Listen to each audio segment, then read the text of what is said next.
अस्सलाम वालेकुम friends, code with Karim channel में आप सबको मैं वेलकम करता हूं। जी हाँ दोस्तों, जैसा कि आपको याद होगा मैंने पिछली वीडियो में आपको जस्ट इंट्रोडक्शन ऑफ लिस्ट्स और उसका जो बेसिक सिंटैक्स होता है पाइथन वो आपको समझाया था। और इंशाल्लाह आज इस वीडियो में मैं आपको मल्टीपल ऑपरेशंस जो इनबिल्ट इन पाइथन जो कि लिस्ट्स के लिए बनाए गए हैं और जो लिस्ट्स के अंदर हम डेटा स्टोर करते हैं उसकी मैनिपुलेशन के लिए बनाए गए हैं, उसका इस्तेमाल जानेंगे। इस पे रवायत तमाम नए आने वाले दोस्तों से मेरी गुजारिश है कि अगर लोगों ने मेरा चैनल कोड विद करीम को सब्सक्राइब नहीं किया अभी तक तो प्लीज़ आप सब्सक्राइब कर दें और साथ ही साथ बेल आइकन को भी दबा दें ताकि मेरी आने वाली जो प्रोग्रामिंग से रिलेटेड वीडियोस हैं उसकी नोटिफिकेशन आपको बआसानी मिल सके। उम्मीद के दोस्तों आप सब्सक्राइब करेंगे, अगर नहीं किया थैंक यू वेरी मच। जी हाँ दोस्तों, पहले आपको मैं वो फंक्शन दिखाता चलूँ जो कि आज मैं इस वीडियो में कवर करने जा रहा हूँ। जी हाँ दोस्तों, जैसा कि आपको ये 12 फंक्शंस डिफरेंट नाम से नज़र आ रहे हैं, तो आज मैं इसको कोशिश करूँगा पूरा का पूरा आपको बेसिक से और मज़े से ये सारा समझाऊँ कि ये जो 12 फंक्शंस हैं इसका इस्तेमाल कैसे होता है और इसे हम क्यों इस्तेमाल करते हैं इन लिस्ट्स। तो जी हाँ दोस्तों, वीडियो इसकी मत कीजिएगा, पूरी देखिएगा ताकि आपको हर एक फंक्शन का जो सिंटैक्स है उसका काम आपको बआसानी समझ में आ सके। जैसा कि मेरे पास शेल ओपन है, देन कंट्रोल एन यानी कि न्यू फाइल। जी हाँ दोस्तों, जैसा कि पिछली वीडियो मैंने आपको सारा समझाया था कि जो लिस्ट्स कैसे बनाई जाती हैं उसका सिंटैक्स वगैरह, तो मैं यहाँ पे क्या करने जा रहा हूँ, एक नेम्स नाम से एक लिस्ट बनाने जा रहा हूँ। उसके अंदर मैं कुछ वैल्यूज़ रखूँगा, जैसा मैंने जावेद रख दिया और हफीज़ुर रहमान रख दिया मिसाल के तौर पे, और एक और मैं कुछ नाम ले लेता हूँ ताकि जो ये डिफरेंट ऑपरेशंस हैं उस पर हम इस लिस्ट के ऊपर परफॉर्म करेंगे और आपको ताकि आपको आसानी समझ में आ जाए। उसके बाद मैं कुछ और नाम लूँगा, जैसे कि मैं ले रहा हूँ ज़ेरी भाई, और उसके बाद मैं कुछ और नाम ले लूँ, मिसाल के तौर पे जवाद है, ठीक है ना, और ठीक है मैं जैसे कि जवाद अब्रो ले लेता हूँ एग्जाम्पल। तो ये कुछ मैंने नाम से रखे हैं एक नेम्स नाम की लिस्ट्स के अंदर। अब हम क्या करेंगे, जैसा कि इसे प्रिंट करते हैं तो ये आउटपुट हमें सारे के सारे नाम दिखाई देंगे। तो पहले तो फाइल सेव नहीं है, आपको पहले फाइल ये सेव करनी पड़ेगी। जैसा कि मैं यहाँ पे लिस्ट नाम से मैंने इसे सेव कर दी। जी हाँ दोस्तों, जैसा कि आप देख रहे हैं इसका आउटपुट हमें दिखाई दे रहा है कि जो भी हमने नाम्स दिए थे फाइल के अंदर वो सारे के सारे हमें आउटपुट में दिखाई दे रहे हैं। एक और चीज़ दोस्तों, जैसे कि मैंने पिछली वीडियोस में एक वीडियो में आपको शेल का इस्तेमाल भी आपको मैंने समझाया था कि शेल पे भी आप प्रोग्रामिंग कर सकते हैं और फाइल बनाएं उसमें कोडिंग लिखें, उसका आउटपुट शेल पे आता है कि ये तरीक़ेकार होता है। और आप अगर फाइलिंग नहीं करते तो आप शेल पे भी प्रोग्रामिंग कर सकते हैं। शेल पे प्रोग्रामिंग करने का ये फ़ायदा होता है कि आप जस्ट आपके इंटर दबाने पे उसका चीज़ का फंक्शन का आउटपुट हमें देखने को मिलता है। तो ये दरअसल आपको अगर कोई फंक्शन देखनी हो या प्रोग्रामिंग अगर आप बिगिनर सीख रहे होते हैं तो आप कोशिश कीजिए जो शेल पे ज़्यादा प्रोग्रामिंग करें, क्योंकि इसका आउटपुट हमें जल्दी देखने को मिलता है और उसका एरर वगैरह भी हमें जल्दी जो होते हैं अगर हैं तो देखने को मिलती हैं, तो इससे आपको देर नहीं लगती। तो जी हाँ दोस्तों, अब हम फंक्शन सीखने जा रहे हैं। तो मैं अभी शेल पे ही सारे प्रोग्रामिंग करूँगा जो हम लिस्ट बनाई है नेम्स नाम की इसके ऊपर। तो जी हाँ दोस्तों, जैसे कि पहला फंक्शन आ रहा है अपेंड। तो जी हाँ दोस्तों, मैं अपेंड आपको बताने जा रहा हूँ कि अपेंड फंक्शन का इस्तेमाल कैसे होता है और इसे हम क्यों इस्तेमाल करते हैं। तो जी हाँ दोस्तों, जैसा कि मैंने लिस्ट जो मैंने बनाई है फाइल के अंदर उसका नाम मैंने रखा है नेम्स, यानी कि नेम्स नाम की मैं लिस्ट मैंने बनाई है। अब उस पर मैं फंक्शन परफॉर्म करने जा रहा हूँ अपेंड। तो मैं क्या करूँगा, नेम्स, उसके बाद मैं ये डॉट यानी कि फुल स्टॉप यानी कि ये डॉट दूंगा। तो जैसा कि आप देख सकते हैं ऑटोमेटिक ये पाइथन ने मुझे पूरी लिस्ट दिखा दी है कि भाई आप जो नेम्स डॉट यानी कि रेफरेंस, डॉट का मतलब रेफरेंस भी होता है, उसके बाद यानी कि आपको क्या फंक्शंस परफॉर्म अगर करनी है तो आप इन फंक्शंस को परफॉर्म कर सकते हैं। तो ये सारे के सारे मैंने नोटपैड में लिखे हुए हैं, तो आपको ये ऑटोमेटिक भी मिल जाएंगे। जैसे मुझे अपेंड अगर ये देखें आप क्लियर है, उसके बाद अपेंड है, कॉपी है। अगर मुझे अपेंड चाहिए यानी कि इसका इस्तेमाल मुझे करना है अभी, तो मैं इस पर एंटर कर दूंगा तो देख सकते हैं अपेंड ऑटोमेटिक वो आ चुका है। अब अपेंड का काम क्या होता है, अपेंड का काम ये होता है कि मिसाल के तौर पे ये कुछ नाम से पढ़े, हमें एक नया नाम इस लिस्ट के अंदर देना है, रखना है, तो हम अपेंड का फंक्शन इस्तेमाल करेंगे। और इसके बाद मिसाल के तौर पे ये ब्रेसेस, और इसके अंदर मैं वैल्यू दूंगा जो मुझे अब इसमें रखनी है इस नेम्स नाम की लिस्ट के अंदर। तो सपोज़ मैं यहाँ पे एक नेम आदम का दे देता हूँ मिसाल के तौर पे, तो उसके बाद नेम आदम जैसे नेम्स डॉट अपेंड, और अपेंड के जो फंक्शन में वैल्यू में एक दे दी, एक नाम दे दिया। तो इसका मतलब क्या हुआ कि भाई नेम्स नाम की लिस्ट के अंदर मैं एक नई वैल्यू रखना चाहता हूँ थ्रू अपेंड फंक्शन। तो जैसा कि मैंने एक वैल्यू दे दी, उसके बाद मैं जैसे एंटर करता हूँ तो मतलब कि इसमें कोई एरर नहीं है, बिल्कुल ये सही चला है। अब मैं क्या करता हूँ, मैं देखना चाहता हूँ कि आया कि ये जो आदम नाम है इसके अंदर इंसर्ट हुआ है या मतलब ऐड हुआ है लिस्ट के अंदर या नहीं हुआ है। तो मैं क्या करूँगा, सिर्फ नेम्स लिख के इंटर करूँगा, तो आप देख सकते हैं नेम्स के अंदर जो भी लिस्ट की यानी कि वैल्यूज़ हैं वो हमें देखने को मिल रही हैं। तो अब आपको मैं दिखाता चलूँ कि जैसा कि आप पिछली इस वाली लिस्ट को देखें, ये जो ऊपर मैं हाईलाइट कर रहा हूँ, तो इसमें जवाद अब्रो यानी कि जो लास्ट नाम वो ऑलरेडी मौजूद है जो मैंने उस फाइल में दिया था। उसके बाद मैंने अपेंड फंक्शन का इस्तेमाल किया और आदम नाम दिया, तो आप देख सकते हैं ये लास्ट में आदम नाम ऐड हो चुका है, यानी कि अपेंड हो चुका है। तो दोस्तों ये था इस्तेमाल यानी कि अपेंड फंक्शन का। अगर आपको नई वैल्यू इंसर्ट करनी हो तो आपको अगर लास्ट यानी कि लिस्ट के लास्ट में इंसर्ट करनी है कोई भी चीज़, कोई वैल्यू देनी हो लिस्ट्स के अंदर, तो आप उस लिस्ट का नाम जैसे कि नेम्स मैंने नाम रखा है लिस्ट का, तो नेम्स डॉट यानी कि ऑपरेटर, उसके बाद आप अपेंड फंक्शन देंगे और उसके अंदर कुछ वैल्यू पास कराएंगे, तो वो वैल्यू उस लिस्ट के अंदर एज अ लास्ट में यानी कि उसका जो लास्ट इंडेक्स कुछ भी होगा तो उसके अंदर वो जाकर स्टोर हो जाएगी। उम्मीद के दोस्तों मैंने बहुत ही कोशिश की आसानी से समझाऊँ, आपको समझ में आ गया होगा अपेंड फंक्शन का इस्तेमाल। जी हाँ दोस्तों, आगे बढ़ते हैं। उसके बाद दूसरा फंक्शन है कॉपी का। कॉपी का मतलब क्या होता है कि हम एक और लिस्ट बना लें किसी डिफरेंट नाम से, लेकिन उस लिस्ट के अंदर जो वैल्यूज़ हमें रखनी है वो किसी और लिस्ट की वैल्यूज़ को कॉपी करके यानी कि उस लिस्ट को देनी है। तो फॉर सपोज मैं एक और लिस्ट बना लूँ जिसका नाम मिसाल के तौर में डेटा रख लेता हूँ और उसको मैं इक्वल करता हूँ, ठीक है ना, डेटा इक्वल, फिर मैं क्या करूँगा नेम्स डॉट कॉपी, ठीक है नहीं, ब्रेसेस आपको खाली छोड़नी है।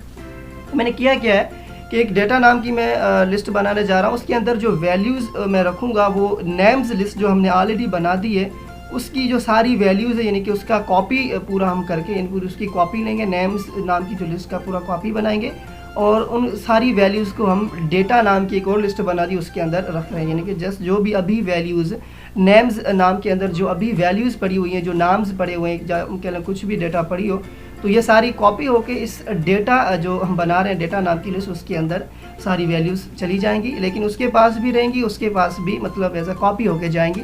तो जैसा कि मैंने इंटर कर दिया, कोई एरर वगैरह नहीं है। तो अब मैं डेटा को प्रिंट करता हूँ और इंटर कर दिया, तो आप देख सकते हैं कि डेटा के अंदर भी वही वैल्यूज़ मौजूद हैं जो हमने नेम्स को जब प्रिंट करवाया था तो उसके अंदर वैल्यूज़ थी। जैसा कि आप देख सकते हैं ये नेम्स की वैल्यूज़ थी लिस्ट की। उसके बाद हमने डेटा नाम की लिस्ट बनाई, उसके अंदर हमने नेम्स लिस्ट की जो भी वैल्यूज़ थी उसका कॉपी करके इस डेटा को, ये असाइनमेंट ऑपरेटर पड़ा हुआ है यानी कि इस डेटा को असाइन कर दिया। उसके बाद जब मैंने डेटा लिख के एंटर किया यानी कि जो डेटा की अंदर वैल्यूज़ पड़ी उसे प्रिंट करवाया, तो आप देख सकते हैं कि वो सारी की सारी वैल्यूज़ एज इट इज़ हमें देखने को मिल रही है कि मतलब कि सारी वैल्यूज़ नेम्स लिस्ट है कॉपी होके आ गई हैं डेटा लिस्ट के अंदर। जी हाँ दोस्तों, मैंने कोशिश की है कि बहुत ही सिंपल मज़े से समझाऊँ। उम्मीद कि आपको कॉपी का भी इस्तेमाल समझ में आ गया होगा। जी हाँ दोस्तों, बढ़ते हैं आगे। उसके बाद एक फंक्शन आ रहा है काउंट। जी हाँ दोस्तों, काउंट फंक्शन, पहले इसका मैं आपको बता दूँ। काउंट फंक्शन इस्तेमाल होता है कि मिसाल के तौर पे कोई भी नाम हो, जैसे मैं जावेद, हफीज़ रहमान, नाम डिफरेंट पड़े हुए हैं जेरी भाई, तो इसके मतलब कि ये नाम कितनी दफ़ा आए हुए हैं, तो वो अगर हमें जानना हो मिसाल के तौर में क्योंकि जावेद नाम इस लिस्ट के अंदर एक बार आया है या 2 बार आया या 3 बार आया है, तो वो हम कैसे मालूम करें, तो उसके लिए काउंट फंक्शन इस्तेमाल होता है। जैसा मैं नेम उसके बाद मैं काउंट ले लूँ, तो काउंट के अंदर मुझे कोई देखें आप ये दिखाई दे रहा है कि वैल्यू, ऑटोमेटिक सिंटैक्स भी आ रहा है कि भाई अब काउंट के अंदर आप एक वैल्यू दे दें। तो मिसाल के तौर पे मैं यहाँ पे जावेद दे देता हूँ और उसके बाद इंटर कर दिया, तो आप देख सकते हैं कि 1 मुझे देखने को मिल रहा है। 1 का मतलब क्या हुआ कि नेम्स जो लिस्ट है उसके अंदर जावेद नाम मिसाल के तौर पे एक बार आया है, जो आप देख सकते हैं बिल्कुल एक ही बार है, कोई रिपीटेशन जावेद नाम की नहीं है, तो मुझे वो 1 शो कर रहा है। अगर यहाँ पे जावेद नाम अगर 3 आप ये करके देखें, कोई भी नाम एक से ज़्यादा दें लिस्ट के अंदर कॉमा से सेपरेट करके, तो जब आप काउंट फंक्शन का इस्तेमाल करेंगे और उसके अंदर वो नाम पास कराएंगे, जैसे मैंने अभी जावेद करंटली पास कराया है, तो वो नाम जितनी दफ़ा भी उस लिस्ट के अंदर होगा तो वो तादाद उतनी हमें ये शो करेगा काउंट फंक्शन। तो जैसा कि आप देख सकते हैं जावेद मैंने इस लिस्ट में एक ही बार नाम है, तो आप देख सकते हैं 1 उसने रिटर्न किया है। उम्मीद की दोस्तों ये काउंट फंक्शन भी आपको समझ में आ गया होगा। चलते हैं आगे। उसके बाद फंक्शन है एक्सटेंड। चलो दोस्तों, अब एक्सटेंड फंक्शन का इस्तेमाल कैसे होता है मैं आपको बताता चलूँ। जैसा कि नेम्स लिस्ट को हम इस्तेमाल करते हैं या डेटा लिस्ट को अब इस्तेमाल करते हैं हम, ये कोई मसला नहीं, आप कोई भी लिस्ट इस्तेमाल करें, लेकिन डेटा को इस्तेमाल करते हैं एक्सटेंड फंक्शन के लिए। तो आप जैसा कि देख सकते हैं ये एक्सटेंड फंक्शन मैंने लिखा है, ऑटोमेटिक आ भी गया है। अब इसके अंदर मैं कुछ वैल्यू दूंगा, मिसाल के तौर पर मैं करीम नाम दे देता हूँ फॉर एग्जांपल, और करीम नाम देने के बाद मैंने इंटर कर दिया, तो इसमें कोई एरर नहीं है, आप देख सकते हैं बिल्कुल सही फंक्शन चला है। अब मैं डेटा को प्रिंट करता हूँ और फिर इंटर कर देता हूँ, ठीक है। डेटा मैंने लिखा और मैंने इंटर कर दिया, तो आप देख सकते हैं जो मैंने करीम नाम दिया था तो उसके जो सारे लेटर्स हैं वो अलग अलग इनके स्टोर हो चुके हैं, के अलग स्टोर हुआ है, ठीक है ना, पार्टली फिर कामा है, फिर ए, उसके बाद आर, और उसके बाद आई एंड देन कॉमा, उसके बाद एम।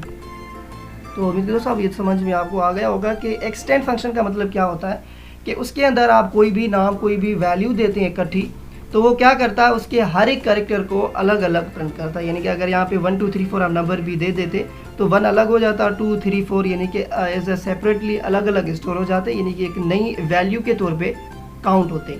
ठीक है दोस्तों, ये समझ में आ गया बहुत ही आसान एक्सटेंड फंक्शन का। जैसे मैंने करीम एक नाम पास करवाया है, तो आप देख सकते हैं कि जो भी इस करीम नाम के अंदर अल्फ़ाबेटिक्स इनके लेटर्स आ रहे हैं वो अलग अलग स्टोर में, के अलग हो गया, ए अलग हो गया, आर आई एम देन, तो ये सारे जो है ना सेपरेटली स्टोर्ड हो गए हैं। तो ये जो है एक्सटेंड फंक्शन का दरअसल इन लिस्ट्स काम होता है। उम्मीद की दोस्तों ये भी आपको समझ में आ गया। अब चलते हैं आगे। जी हाँ, उसके बाद 5वां फंक्शन इंडेक्स आ रहा है। अब इंडेक्स का काम जानते हैं कि इंडेक्स को कैसे इस्तेमाल किया जाता है इन लिस्ट्स में। डेटा, उसके बाद डॉट ऑपरेटर, उसके बाद मैं दूंगा इंडेक्स, ठीक है ना। अब इंडेक्स में ये इंडेक्स का इस्तेमाल दरअसल क्या होता है कि हमें मिसाल के तौर पे आदम नाम देखना है कि भाई लिस्ट के अंदर आदम नाम किस जगह पे है, ठीक है। इंडेक्स या एड्रेस, तो मैंने आपको पिछली जो मेरी वीडियो एरेस के ऊपर थी और लिस्ट्स के ऊपर भी मैंने आपको बताया था कि इंडेक्स का इस्तेमाल होता है, और ख़ास तौर पे मैंने एरे में आपको ये ज़्यादा क्लियर करवाया था कि इंडेक्स नंबर या एड्रेस नंबर होना क्या होता है, उसका इस्तेमाल क्यों होता है इन कंप्यूटर टेक्नोलॉजी, इन प्रोग्रामिंग। तो मेरे दोस्तों अगर आपने मेरी वो वीडियो देखी है तो आपको अभी तक समझ में मतलब देखते ही आ गया होगा कि इंडेक्स का मतलब क्या होता है, उसे कैसे इस्तेमाल करते हैं for accessing different values in arrays and lists. जी हाँ दोस्तों, जैसा मैंने लिखा डेटा डॉट इंडेक्स, अब मैं देखना चाहता हूँ कि भाई जो आदम नाम पड़ा हुआ है इस लिस्ट के अंदर वो किस जगह पे है, तो मैं वो वैल्यू पास कराऊंगा डेटा डॉट इंडेक्स, उसके अंदर मैंने वैल्यू दे दी, और जैसे ही मैं इंटर करता हूँ तो मुझे वो 4 रिटर्न करता है। तो आइए गिनते हैं कि वाकई 4 पे है, 0 1 2 3 ये 4। जी हाँ दोस्तों, आप देख सकते हैं कि बिल्कुल अगर हम 0 से काउंट करते हैं, इंडेक्स हमेशा 0 से शुरू होता है, जैसा मैंने आपको ये बता चुका हूँ आपको। सो ये 0 1 2 3 और 4 नाम पे, यानी कि जो 4 इंडेक्स नंबर उस पर आदम नाम मौजूद पड़ा हुआ है, तो इस इंडेक्स फंक्शन ने हमें 4 रिटर्न कर दिया। तो इसका मतलब ये हुआ कि इस लिस्ट के अंदर जो आदम नाम पड़ा हुआ है वो 4 यानी कि जो इंडेक्स नंबर है उसके ऊपर पड़ा हुआ है। तो इस तरीके से आप किसी भी नाम की पोजीशन यानी कि आप मालूम कर सकते हैं कि भाई इस लिस्ट के अंदर आया ये जो फला नाम है ये किस जगह पे है, तो वो पर्टिकुलर इंडेक्स आप मालूम कर सकते हैं थ्रू इंडेक्स फंक्शन। उम्मीद की दोस्तों ये भी आपको समझ में आ गया होगा। आइए चलते हैं आगे। उसके बाद छठा फंक्शन आ रहा है जिसे इंसर्ट कहा जाता है। अब इंसर्ट का इस्तेमाल कैसे होता है ये आपको बताता हूँ। जी हाँ दोस्तों, जैसा कि अब मैं एक नेम्स नाम की लिस्ट को इस्तेमाल करता हूँ, कोई भी लिस्ट आप इस्तेमाल कर सकते हैं, नो इशू। उसके बाद नेम्स डॉट इंसर्ट फंक्शन मैं लिखता हूँ, तो जैसा कि आप देख सकते हैं कि ये ऑटोमेटिक भी हमें शो कर रहा है इसका सिंटैक्स कि इंडेक्स और कामा ऑब्जेक्ट। अब देखा, जैसा कि आपको मैंने अपेंड फंक्शन भी समझाया कि अपेंड फंक्शन क्या करता है, कोई भी वैल्यू आपकी लिस्ट के अंदर ऐड करवाता है, लेकिन अपेंड जो फंक्शन होता है वो लिस्ट के अंदर बाय डिफ़ॉल्ट लास्ट पोजीशन में कोई भी वैल्यू आप देते हैं वो उसकी लास्ट पोजीशन में ही स्टोर करवाता है। अब ये जो इंसर्ट फंक्शन है ना, इंसर्ट फंक्शन की मदद से आप किसी पर्टिकुलर जगह पे अपनी वैल्यू को इंसर्ट करवाते हैं। फॉर एग्जांपल, अब जैसा कि नेम्स लिस्ट में आपको मैं दिखाता चलूँ कि जो हफीज़ुर रहमान नाम है, मिसाल के तौर पे 0 1 यानी कि 1 नंबर जो है उस इंडेक्स पे पड़ा हुआ है। अब मैं चाहता हूँ कि नहीं 1 पे नहीं करना, 1 पे मैं कोई और नाम रखना चाहता हूँ, तो मैं क्या करूँगा, यहाँ पे 1 लिखूँगा यानी कि इंडेक्स नंबर, फिर कॉमा, अब मैं चाहता हूँ इस 1 नंबर पे नाम मिसाल के तौर पे एक हनीफ नाम आ जाए और मैंने ब्रेसेस बंद कर दिया। जी हाँ दोस्तों, जैसा कि देख सकते हैं इंसर्ट में दो हम कह लें पैरामीटर्स होते हैं। एक इंडेक्स नंबर यानी कि नेम्स लिस्ट के अंदर इस इंडेक्स पे क्या रख दो कामा, उसके बाद वैल्यू यानी कि इस 1 इंडेक्स पे ये नाम अब रख दो। उसके बाद मैं एंटर करता हूँ, जैसा कि आप देख सकते हैं कोई एरर नहीं है। फिर मैं नेम्स को प्रिंट करता हूँ, नेम्स लिख के मैं एंटर करूँगा तो आप देख सकते हैं जावेद के बाद यानी कि 1 पे हनीफ आ चुका है, जो पहले हाफिज़ रहमान था। लेकिन मैंने इंसर्ट फंक्शन के थ्रू एक नई वैल्यू इंसर्ट करवाई है और कोई पर्टिकुलर इंडेक्स मैंने बताया उसे, और उसी ही इंडेक्स के ऊपर उसने वो नई वैल्यू रख दी है। मेरे दोस्तों ये आपको समझ में आ गया होगा। और अपेंड और इस इंडेक्स जो हमारा इंसर्ट फंक्शन है इसका थोड़ा डिफरेंट है। इनके अपेंड भी वैल्यू इंसर्ट ही करवाता है, ऐड करवाता है किसी भी लिस्ट के अंदर, लेकिन वो बाय डिफ़ॉल्ट लास्ट में ही वैल्यू को स्टोर करवाएगा। जैसे मैंने पिछले एग्जांपल में आप देख सकते हैं आदम अपेंड करवाया था, वो बाय डिफ़ॉल्ट लास्ट में ही ऐड हुआ है। लेकिन इंसर्ट की मदद से आप किसी पर्टिकुलर इंडेक्स के ऊपर कोई वैल्यू स्टोर करवाते हैं। मेरे दोस्तों समझ में आ गया होगा। उसके बाद हम चलते हैं आगे। जी दोस्तों, उसके बाद 7वां फंक्शन है पॉप। अब देखते हैं पॉप का इस्तेमाल इन लिस्ट्स कैसे होता है। जैसा मैं लिस्ट का नाम लिखता हूँ नेम्स, उसके बाद मैं लिखता हूँ पॉप। जी दोस्तों, पॉप का मतलब क्या होता है कि आप लिस्ट के अंदर किसी पर्टिकुलर पोजीशन पे जो वैल्यू पड़ी है उसे आप डिलीट करना चाहते हैं। ठीक है दोस्तों, तो उसे आप डिलीट करना चाहते हैं, किसी पर्टिकुलर पोजीशन पे एलिमेंट पड़ी हुई है, अब कोई वैल्यू पड़ी हुई है तो वो आप पॉप के थ्रू करेंगे। अब मैं एग्जांपल ले लूँ पूरी लिस्ट, मिसाल के तौर पे अभी जो मैंने रिसेंट नाम इंसर्ट करवाया वो मुझे डिलीट करना, जैसे कि हनीफ है, वो किस पोजीशन पे, 1 पोजीशन पे, 0 1 पोजीशन पे, तो उसे मैं पॉप यानी कि रिमूव करवाना चाहता हूँ लिस्ट के अंदर। तो मैं इस पॉप फंक्शन का इस्तेमाल करूँगा और ये ब्रेसेस बंद, देने में एंटर कर दिया। तो जैसा कि आप देख सकते हैं कि इसने मुझे वो नाम भी रिटर्न कर दिया और साथ ही साथ उसे रिमूव भी कर दिया। वो कैसे, अब मैं इसी ही नेम्स को इस्तेमाल प्रिंट करूँगा तो आप देख सकते हैं अभी जो ये रिसेंटली नेम्स की वैल्यूज़ आई इसके अंदर हनीफ नाम मौजूद ही नहीं है। जी दोस्तों, ये नाम इसके अंदर मौजूद ही नहीं है क्योंकि इस पॉप फंक्शन के थ्रू आपने इंडेक्स दिया 1, यानी कि इस नेम्स लिस्ट के अंदर 1 नंबर पोजीशन पे जो भी एलिमेंट पड़ा उसे आप डिलीट कर दें। तो इसमें जैसा कि हनीफ पड़ा हुआ था तो उसने वो एक बार शो किया, उसके बाद उसने वहाँ से रिमूव कर दिया। अब जब उसके बाद हमने नेम्स लिस्ट को प्रिंट करवाया तो आप देख सकते हैं इसके अंदर हनीफ नाम मौजूद ही नहीं है। तो ये दरअसल पॉप का फंक्शन होता है। इनके पॉप की मदद से आप कोई भी पर्टिकुलर पोजीशन वाली एलिमेंट को, वैल्यू को लिस्ट्स के अंदर आप डिलीट कर सकते हैं। उम्मीद कि दोस्तों आपको ये भी समझ में आ गया होगा। जी हाँ, चलते हैं आगे। उसके बाद रिमूव है, और रिमूव का इस्तेमाल कैसे होता है ये भी मैं आपको पता चला। उसके बाद लिखूँगा नेम्स डॉट रिमूव। जी हाँ दोस्तों, रिमूव के अंदर क्या होता है कि रिमूव के अंदर आपको वो नाम देना पड़ता है। पॉप के अंदर आप इंडेक्स नंबर देते हैं और रिमूव के अंदर आपको नाम देना पड़ता है। आपकी बार मैं नाम मिसाल के तौर पे आदम दे देता हूँ, उसके बाद इंटर कर दिया तो आप देख सकते हैं कोई भी एरर नहीं है। फिर मैं नेम्स को प्रिंट करवाता हूँ तो आप देख सकते हैं कि आदम नाम जो पिछली बार पड़ा था उसके बाद क्या हुआ, रिमूव ने उस आदम नाम को रिमूव करवा दिया। अब कोई भी इस लिस्ट के अंदर जो रिसेंटली वैल्यूज़ आई हैं ये इसके अंदर आदम नाम मौजूद नहीं है। क्यों नहीं है? क्योंकि आपने नेम्स डॉट रिमूव और उसके अंदर आपने आदम दे दिया। कि मतलब कि भाई नेम्स नाम की जो लिस्ट है इसके अंदर आदम नाम अगर है तो उसे रिमूव कर दो, तो उसे रिमूव कर दिया। और आगे आप देख सकते हैं इसके अंदर आदम नाम मौजूद नहीं है। तो जी हाँ दोस्तों, और पॉप और रिमूव में आपको डिफरेंस भी मैंने बताया और उस रिमूव का इस्तेमाल भी आपको मैंने बताया। उम्मीद के समझ में आ गया होगा। उसके बाद हम रिवर्स पे चलते हैं। रिवर्स का काम बहुत ही आसान है। जैसे मैं कहता हूँ नेम्स डॉट REVERS यानी कि रिवर्स, और खाली ब्रेसेस छोड़नी है, एंटर करता हूँ। फिर मैं नेम्स को प्रिंट करवाता हूँ। तो जी हाँ दोस्तों, देख सकते हैं जो पिछली लिस्ट थी जवाद अबड़ो या जहरी भाई जो भी नाम इस तरफ पड़े थे तो वो उल्टे हो चुके हैं, यानी कि रिवर्सली जो है वो इंडेक्स सेट हो चुका है। यानी कि जो लास्ट में नाम था वो पहले आ गया, जो पहले यानी कि जावेद नाम पड़ा हुआ इंडेक्स पे तो वो लास्ट इंडेक्स पे चला गया। यानी कि रिवर्स कर देना वैल्यूज़ को इन लिस्ट्स, उसके लिए आप इस्तेमाल करेंगे रिवर्स फंक्शन। उसके बाद सॉर्ट आता है। सॉर्ट का क्या मतलब होता है कि भाई नेम्स डॉट में जैसा कि सॉर्ट कर दूँ, ये भी ब्रेसेस इसकी खाली छोड़नी है, फिर मैं एंटर करूँगा और उसके बाद मैं नेम्स को प्रिंट कराऊंगा। आप देख सकते हैं जो अल्फ़ाबेटिकली यानी कि जो नाम आ रहे हैं A to Z एक असेंडिंग ऑर्डर बन जाता है थ्रू सॉर्ट। सॉर्ट का मतलब क्या होता है कि ABCD की मदद से जो भी नाम जिस ऑर्डर में आ रहे हों अल्फ़ाबेटिकली असेंडिंग ऑर्डर आपको सेट करना हो तो आपको सॉर्ट फंक्शन का इस्तेमाल करना होगा। बहुत ही आसान। उम्मीद दोस्तों ये भी समझ में आ गया होगा। उसके बाद लास्ट वाले दो फंक्शन है, एक है क्लियर, दूसरा है डिलीट। पहले क्लियर को मैं बताता हूँ, उसके बाद डिलीट को देखेंगे। मैं क्या करता हूँ नेम्स डॉट क्लियर, ठीक है ना, क्लियर फंक्शन। उसके बाद ब्रेसेस खाली, देन एंटर करता हूँ उसके बाद हम नेम्स को प्रिंट करवाते हैं। तो आप देख सकते हैं कुछ भी नहीं है। ये क्लियर का मतलब जो भी नेम्स नाम की लिस्ट हमने बनाई थी उसके अंदर जो भी करंटली वैल्यूज़ पड़ी हुई हैं उस सारों को डिलीट कर दो, मतलब कुछ भी नहीं छोड़ो। तो आप देख सकते हैं क्लियर फंक्शन ने सारा क्लियर कर दिया है। नेम्स के अंदर अब कुछ भी वैल्यू नहीं है, जस्ट ब्रेसेस आपको वो शो कर रहा है।